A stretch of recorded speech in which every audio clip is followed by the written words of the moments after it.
It's easy to add instant glamour and depth to your eyes with Ardell Strip Lashes. Have your lashes and application tools ready.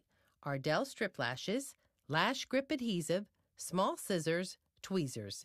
If you have straight lashes, you may want to curl them or add a little bit of mascara first for better application. Put on your makeup before you apply strip lashes. To check the fit of your lashes, carefully peel the lash from the tray. Use tweezers to pick up strip lash, then place it on top of your natural lash. Begin at the inner corner where your lashes start to see if it fits your eye. If it extends beyond your lash line, take scissors and trim. Apply lash adhesive. Squeeze tube gently while applying the adhesive directly from the tube onto the lash. Wait about 30 seconds for the adhesive to set. Holding the lash with your tweezers, align with the center of your eye and place the strip lash on top of your own eyelash.